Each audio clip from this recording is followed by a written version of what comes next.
Hey there, folks. Welcome to the Wanderers History Podcast and to a bit of a different episode today. Something a bit new that I've been thinking about doing for a while now. I've always enjoyed doing rankings, tiers, lists, that sort of thing, and I've seen that on YouTube, not just with like history videos, but sports, music, that sort of thing. It's quite a popular and more of a lively, interactive way to make a video. It's not really scripted. I've just decided to make a small introductory video to what I think might be a series for the future. So I'll be making these videos every now and then. This is to say that the usual series right now we're on rulers and monarchs of the 16th century Mediterranean and the brief history of Charles V. I think there's still two more episodes to come from that series that will still go on as scheduled, an episode roughly every week or two. And this is related, of course, to the previous series that I've made. So, rulers and monarchs of the 16th century, Mediterranean, Ottoman titans of the Mediterranean, that sort of thing. It's a small list so far. It's only like 6 battles. It doesn't include sieges, so we're not going to discuss in this video about, for example, the Great Siege of Malta, 1565, or the Ottoman Siege of Corfu, or the Ottoman conquest of Cyprus and the sieges in Nicosia and Famagusta. I've talked about, of course, all of these episodes in previous series, but I'll make at a later date one of those videos. Just before we begin, I would like to remind you to please hit that subscribe button and notification bell if you haven't done so already. It greatly helps the channel. And thanks for listening or watching. So let's begin. I've chosen 6 battles, as I've said before, mainly between 1535 and 1574. So it's revolving around the Spanish Habsburg Wars, overlapping with, of course, of conflicts that the Venetians had, like the Third Ottoman-Venetian War and the fourth one as well. So just to show you here, we've got in order the conquest of Tunis in 1535, the Spanish one. Then we've got the Battle of Preveza in 1538, Battle of Ponza in 1552. This is not really a depiction of a battle here. It's a map made by Piri Reis, cartographer, geographer, and Ottoman admiral at the very beginning of the 16th century. Got a nice depiction over here of the Battle of Lepanto in 1571. And here we've got the 1574 reconquest, I would say, of Tunis. So the Ottomans take it back less than half a century since 1535 with Tunis. So I've got 4 rows in here: crucial, important, somewhat important, and not really important. Now, of course, that there were plenty more skirmishes and smaller naval battles in here, but I've just chosen 6 more important battles, and I'll just rank them as it is. So to begin with the conquest of Tunis in 1535. Now, this was a personal ambition of Charles V.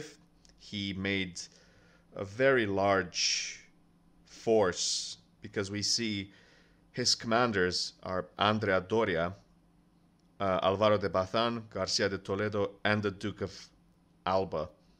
So most of his naval force and his best commanders were assigned to conquering Tunis.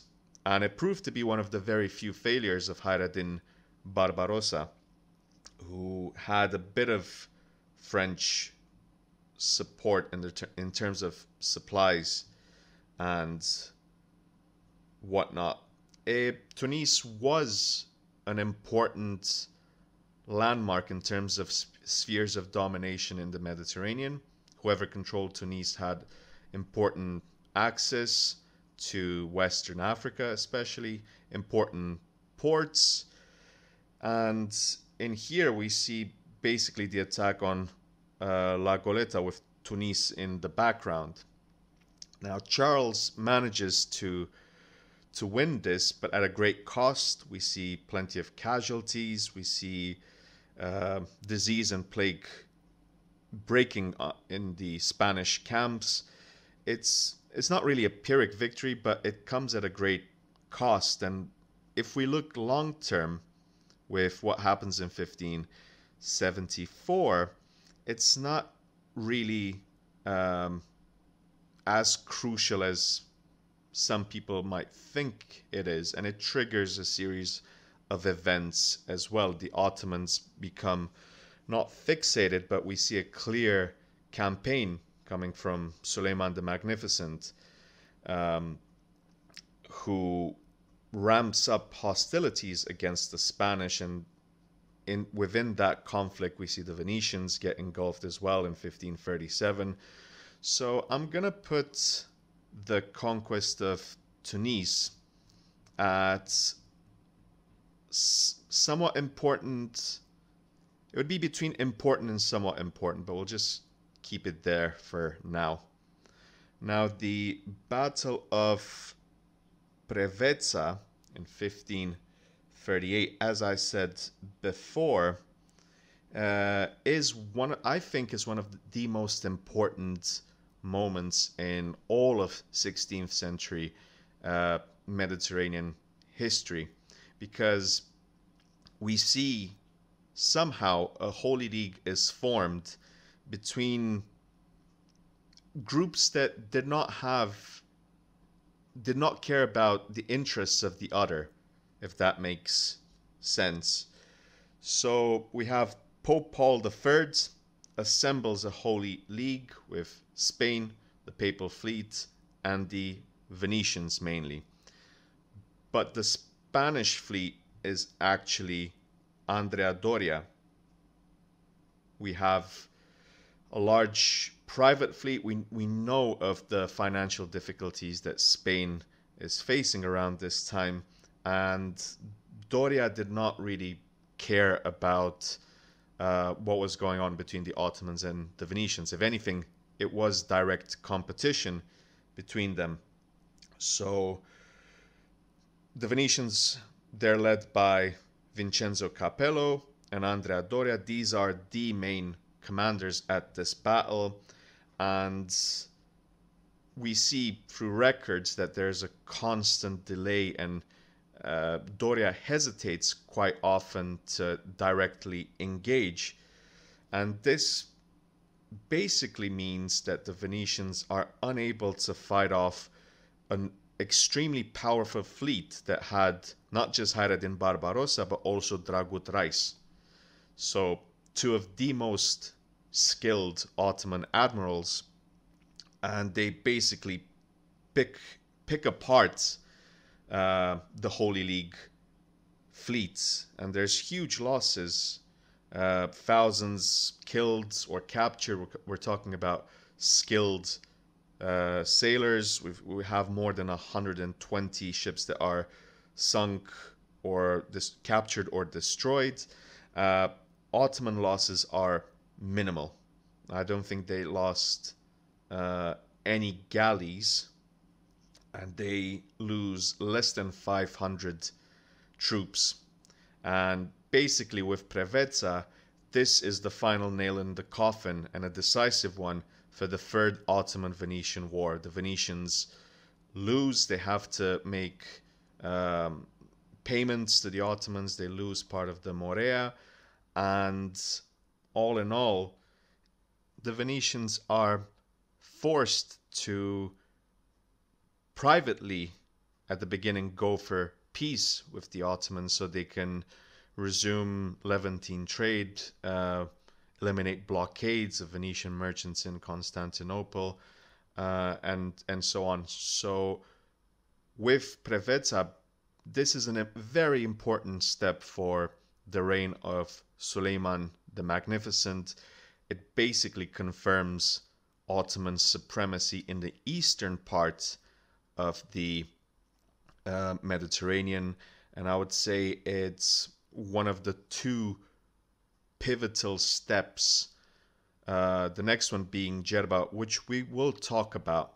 So, from my point of view, just because it also shows the complex dynamics between Spain, the Empire, Charles V, Genoa and the papacy, and Venice, who we need to take into account what happened with the War of the League of Cambrai, especially with Agnadello, and then the War of the League of Cognac. Venetian decline is starting at this point in the 16th century. So I think Preveza in the Mediterranean context, I think it is crucial because it triggers a series of events going all the way to the end of the 16th century. Now, the next battle is the one of Ponza in 1552. It's very hard to look at this battle and think that it was a huge event because it mainly concerns the Republic of Genoa and Doria. Doria by this point is getting quite old. He's seen better days, and we have a Franco-Ottoman navy, mainly led by Dragut Rais.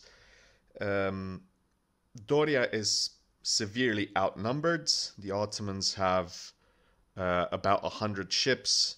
Doria has just about 40 galleys. So a bit uneven.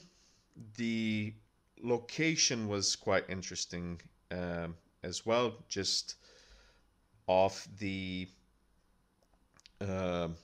island of Ponza. It's one of the largest islands of the Italian Pontine Island archipelago, quite close to the Tyrrhenian Sea. So Doria is defeated over here.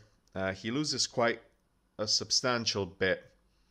About 7 galleys are destroyed, and again the Ottomans suffer minimal casualties. But in terms of long-term consequences with Ponza, yes, there is a bit of extensive raid on the Sicilian and Western Italian coast from the Ottomans, quite present, and they ramp up, I would say, until 1565. It is an outcome not great, especially for Genoa and for most of the Italian republics, also for the Knights of St. John. But in the grand scheme of things of 16th century Mediterranean naval warfare, I would say it didn't obliterate the Genoese navy, and they were able to continue. So I would put that at in between somewhat important, but not really important there.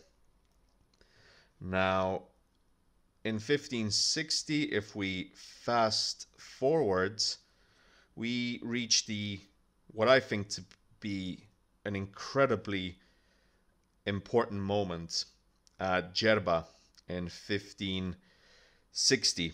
As I've said before, we see the Ottomans gain great momentum at Preveza, and at this point it's the Republic of Genoa, it's the Spanish Empire, Papal States. Venice is not involved here. So there are more than 200 ships in total. Some say between 60 galleys with a few galleasses. But the Ottomans this time, they're led by Dragut Reis and also Piale Pasha. I've talked about these figures in the Ottoman Titans of the Mediterranean series, so if you want, you can just go and check those series out as well. So near the island of Djerba, off the coast of Tunisia, we see this very important moment where it's Philip II of Spain. He comes off after a very important moment in 1559, peace or Treaty of Cato Cambresis. Spanish dominance in Italy is confirmed, and he hopes to achieve a great victory at Djerba. If anything, it went the completely opposite way.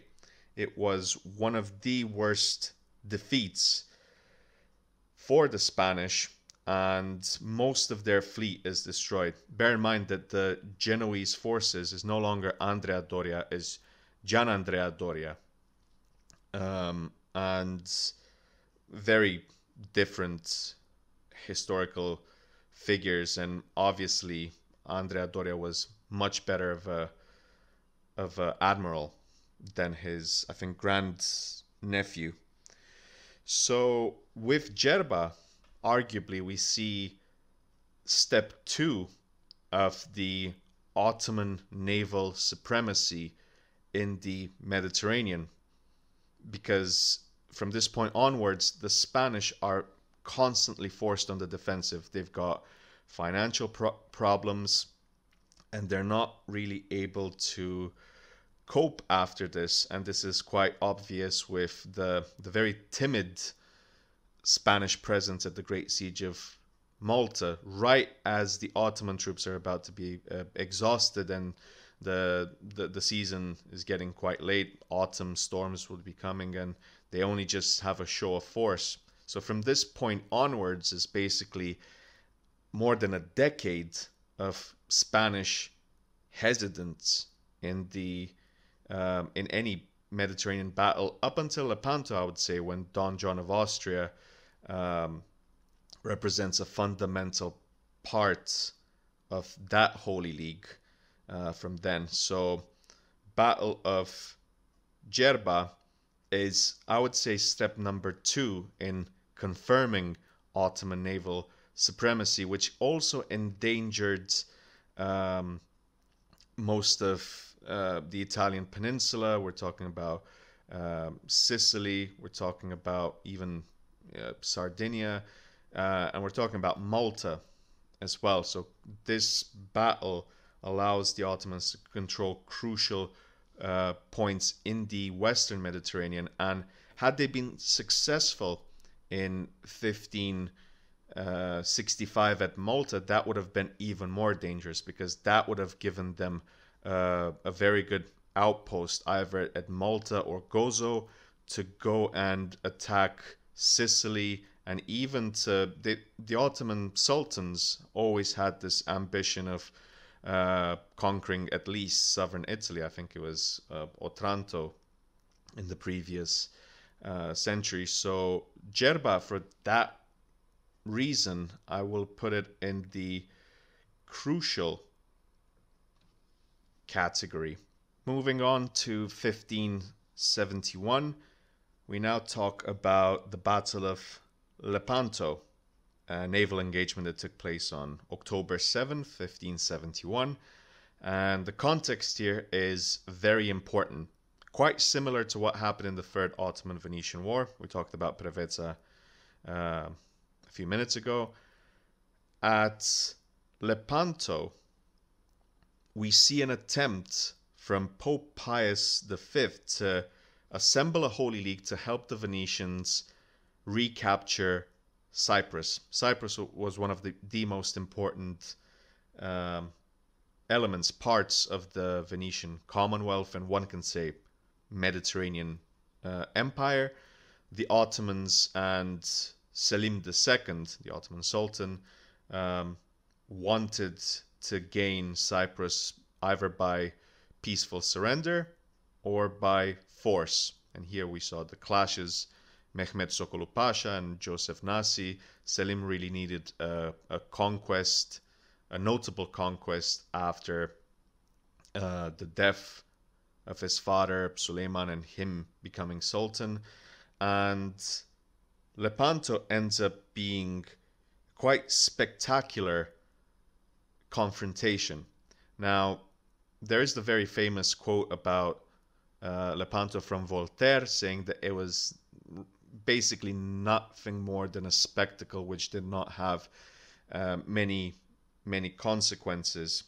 But I would strongly disagree with that. We have possibly one of the most powerful assembly of Western admirals of the Mediterranean, just to call them. So we have Don John of Austria, we have Alvaro de Bazan, we've got Alexander Farnese, we have Gianandrea Doria, which is obviously a weak link in this battle. Sebastiano Veniero, who becomes Venetian Doge shortly after this battle. Agostino Barbarigo, who dies in this conflict, and Marcantonio Colonna, one of the most important papal naval commanders.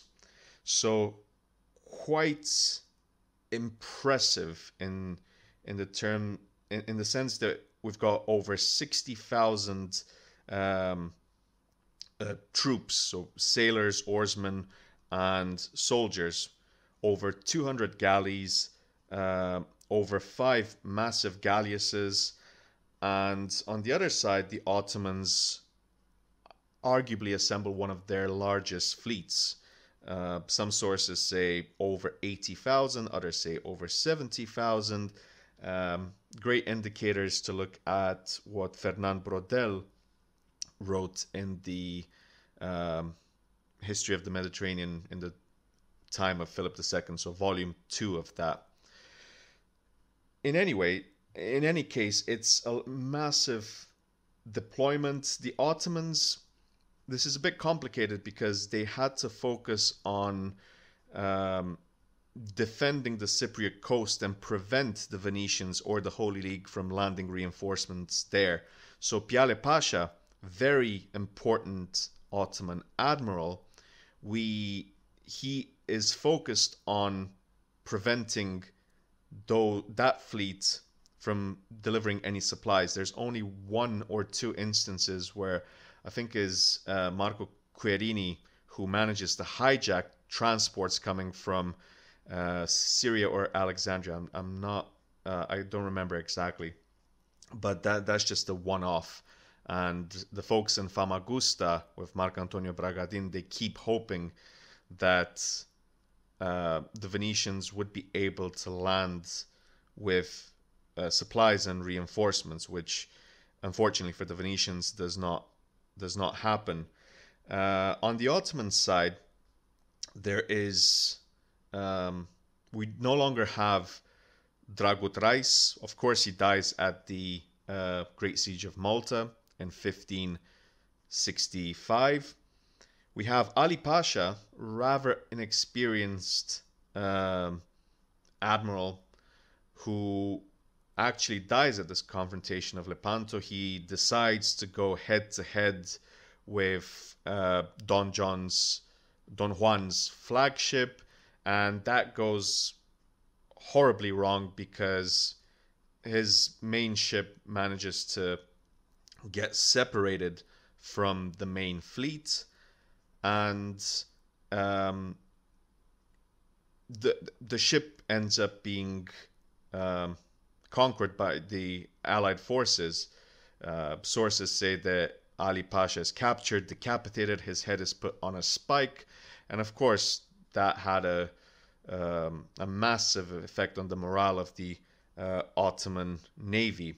And it's only Ochiali or Ulush Ali who manages to outmaneuver the flank guarded by Gianandrea Doria. Again, the Genoese not really doing much for the Venetians in this in this battle and Holy League, and it's mainly because of his contingent that the Ottomans managed to um, escape with a bit of their fleet. Uh, it is a fairly catastrophic defeat for the Ottomans. We have over 100 galleys captured, um, around 25,000 plus minus 20% killed. We've got thousands of Christian slaves who were oarsmen on these ships freed. Over 10,000 Christian slaves um, were freed with this battle, and galleys and galleots, around 50 of them are sunk. So it took a huge toll on the Ottoman Navy, just to be clear. Now, there's the argument that can be made that Lepanto did not um, allow for the Venetians to recapture Cyprus, to prevent the outcome of the Ottoman Venetian War. There's the a bit of a famous speech given by Grand Vizier Mehmed Sokolu Pasha to the Venetian Bailo, and I think it's in Excepta Cypria, one of Paolo Paruta's documents. It's a very good primary source collection. And Sokoli basically says that with Lepanto you barely shaved our beards, for as we cut an arm off you. Basically, that being Cyprus is ours. Cyprus was one of the most important parts of your commonwealth and revenue, and you will have to eventually surrender, which the Venetians actually do. So in 1572, remarkably enough, within a year, the Ottomans managed to reassemble their fleet. Although there were significant deficiencies, so we see examples of ships that are incomplete, ships made from green timber, which is obviously not great, and also puts a significant financial strain on an Ottoman Empire already facing major deficits from one province to another. So just to wrap up on Lepanto and the events there, it did not recover Cyprus for the Venetians. It did not change the outcome of the Ottoman-Venetian War, which ended in 1573. It did, however, end super large naval warfare in the Mediterranean, and it kind of reestablishes a balance in the Mediterranean between the Spanish and the Ottomans. The Ottomans still very influential in the eastern parts, so like the Aegean. They had Cyprus now. Since 1517, they had most of Egypt. The Levant was theirs as well. With the Spanish, they moved the threat away from their prized possessions. So we're talking about Sicily, even Malta. That was an objective. And from a certain point of view, Lepanto is a great success for Philip II. It's not a great success for the Venetians, as they lose one of their most important parts of their commonwealth.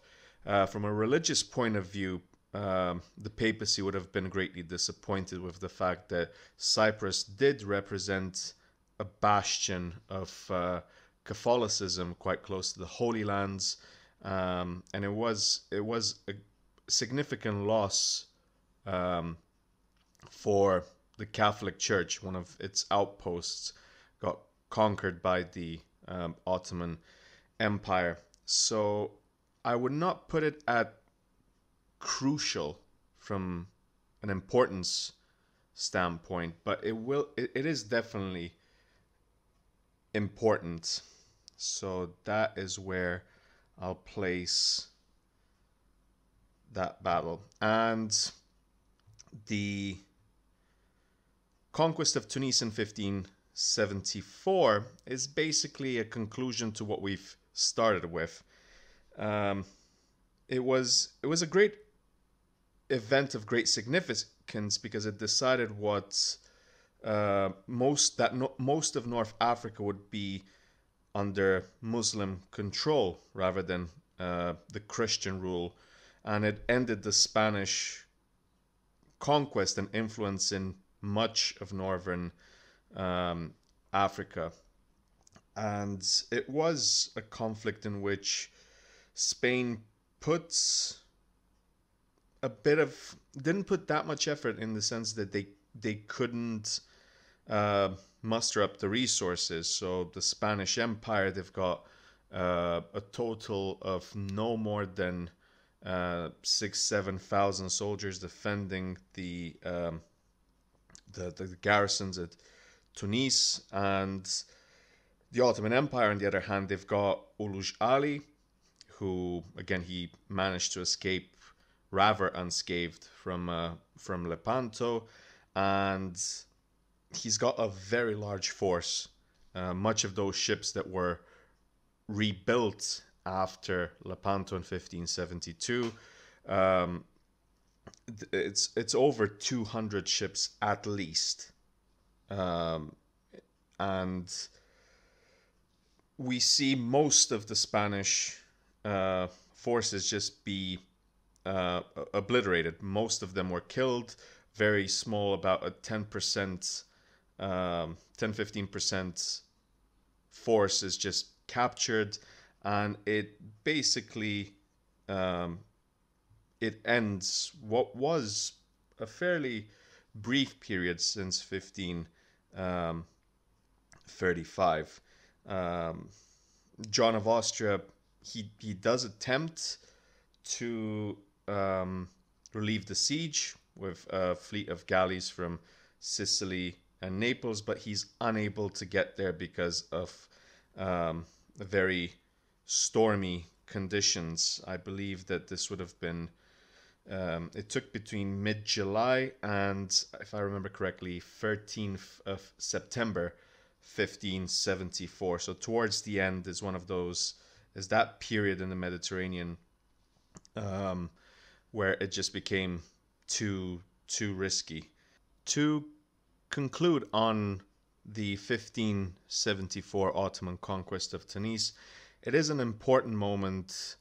It's a somewhat important moment in Spanish history. We even have like Cervantes writing about it, and Don John of Austria, he's unable to muster forces to save it, and it somewhat confirms a very strong hold of the Ottoman Empire on northern Africa. It gets to the point in which both sides are rather exhausted after all of these decades of warfare, and eventually the Ottomans make a truce with the Spanish. The Ottomans had to focus on the Ottoman Safavid War later on, from 1578 to 1590, and the Spanish crown filed once more for bankruptcy in 1575 September at the beginning, I believe. So it is time for both sides to take a step back and really refocus on other conflicts and events. The Spanish, Philip II, he decides to move and capitalize on what will happen with Portugal, because in 1578 the young Portuguese monarch dies at the Battle of Alcácer Quibir. He perishes during the battle, and in the Portuguese War of Succession, Philip II eventually manages to create a union between the Spanish and Portuguese. Basically, it's a de facto Iberian union, which would last until 1640. And of course, the things tend to get worse with the 80 Years' War and the Dutch rebellion. So all in all, with this battle of 1574 at Tunis, basically it undoes what the Spanish did in 1535, the battle, the naval battle that we started off with. So I think it's quite good if I just put that under somewhat important as well. So that would be it. We have crucial battles with Preveza and Gerba. Then important, I would say it would be between important and crucial. Lepanto in 1571, both conquest of Tunis, Spanish one in 1535, and Ottoman one in 1574. And not really important, the Battle of Ponza, although it's a bit, again, I was tempted to put it between somewhat important and not really important, but there it is. That is the first list. Apologies for any background noise. There's a bit of construction going on near my streets. This is the first time I'm using this software to record, and hopefully I'll make quite a few other videos soon. I'm thinking maybe ranking the admirals on the Ottoman side and then the ones on the Holy League side throughout the 16th century. Or actually, I think I'll look into ranking the sieges of the 16th century Mediterranean. So we would look at Rhodes in 1522, Malta 1565, Corfu, Cyprus, and maybe a few others, because yeah, there's the siege of Nice as well. So that could be a very good subject to look at and make, again, one of these videos that are a bit more laxed. Sorry about all the uhs and awkward pauses that might have happened. I think I will get used to this sort of format, and I hope you enjoyed it. Make sure you subscribe to never miss any new material from the podcast. And until the next time, stay safe and all the best. Bye.